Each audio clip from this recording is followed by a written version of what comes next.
Xalq bankimizda berilayotgan kreditlar to'g'risida ma'lumot beramiz. Bugungi kunda ayollarimizga hamroh krediti ajratilyapti. Ushbu kredit haqida ma'lumot beradigan bo'lsak, bu xotin-qizlar uchun ayollar boshqaruvidagi kichik va o'rta tadbirkorlik subyektlari faoliyatini rivojlantirish, tadbirkorlik tashabbuslarini amalga oshirish uchun ajratiladi.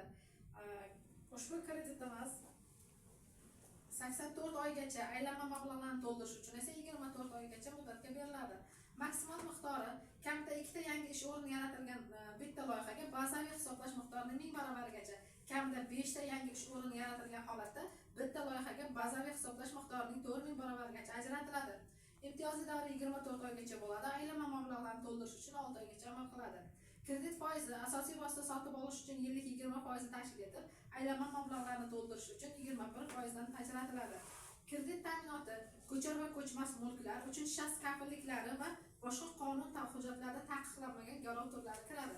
Qarz oluvchiga qo'yiladigan talablar kamida 1 yil mobaynida faoliyat yuritayotgan ta'sischilar va tarkibida ayollar ulushi 50% va undan yuqori yoki ayollar rahbarligida bo'lgan kichik va o'rta tadbirkorlik subyektlari mijozning asosiy hisob raqami Xalq bankida bo'lishi, ijobiy kredit tarixiga ega bo'lishi, joriy muddati o'tgan va foiz va qarzdorliklar mavjud bo'lmasligi lozim.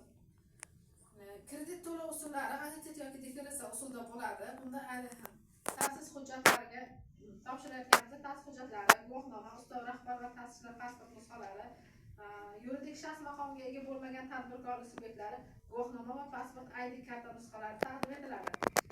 Biznes rejamizga ko'ra mijozning faoliyat joyi hujjatlari kerak bo'ladi. Vakolatli boshqaruv organi kredit olish uchun roziligi, moliyaviy hisobotlar, buxgalteriya balansi birinchi shakli, moliyaviy natijalar to'g'risidagi hisobot ikkinchi shakli, ta'minot bilan bog'liq hujjatlarimiz kerak bo'ladi.